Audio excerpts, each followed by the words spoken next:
obyektimizga keldik. Bu ishlari 99% bitdi. Esingizda bo'lsa, oldingi storiyada oshxona mebellarni ko'rsatdim. Endi ko'rsataman, bitta ko'ringlar. Qaranglar, judayam chiroyli chiqqan. Ustki fasadlarni pastki qismini yashil, tepa qismini oppoq qilib berganmiz. Anchalik so'l qismiga alyumin ramkning oddiy tekis hamilon o'yinidan qo'yib berganmiz. Judayam zo'r chiqqan.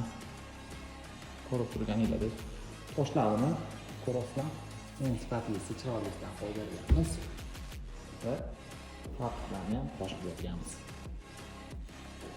Rangini qaranglar. Mexanizmlarni ham eng sifatlisidan ishlatganmiz.